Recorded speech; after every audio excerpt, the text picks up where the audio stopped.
Hello friend, আমি অনিতা তোমাদের সঙ্গে আবার নতুন ভিডিও শেয়ার করতে চলে এসেছি। তো ভিডিও সঙ্গে থাকো, দেখতে থাকো। আর ভালো লাগলে লাইক কমেন্ট করতে ভুলো না, অবশ্যই লাইক কমেন্ট করে যেও।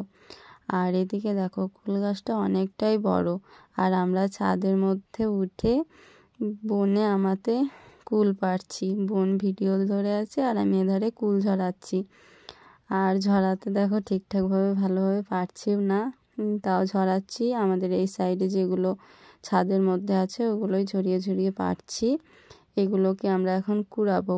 কুড়ানোর পরে কাঁচা কাঁচা খাবো। আর খুব টক গো, এই কুলগুলো খুবই টক, মানে কি বলবো, প্রচণ্ডই টক। আর কে কে এই টক কুল খেতে ভালোবাসো অবশ্যই কমেন্টে জানাবে, জানাতে ভুলবে না।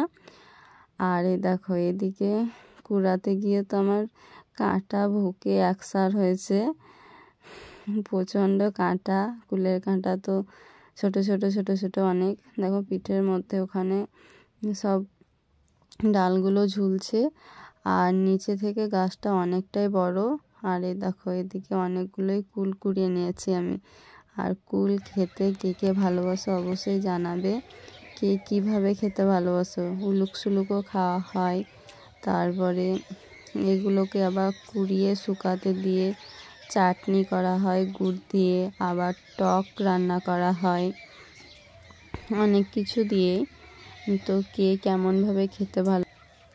কেমনভাবে খেতে ভালোবাসো অবশ্যই কমেন্টে জানাবে। আর আমি তো সব রকমভাবেই ভালোবাসি খেতে। আর আমাদের কাছে কে কে কুল খাবে চলে আসো, ভালো লাগলে লাইক কমেন্ট শেয়ার করো।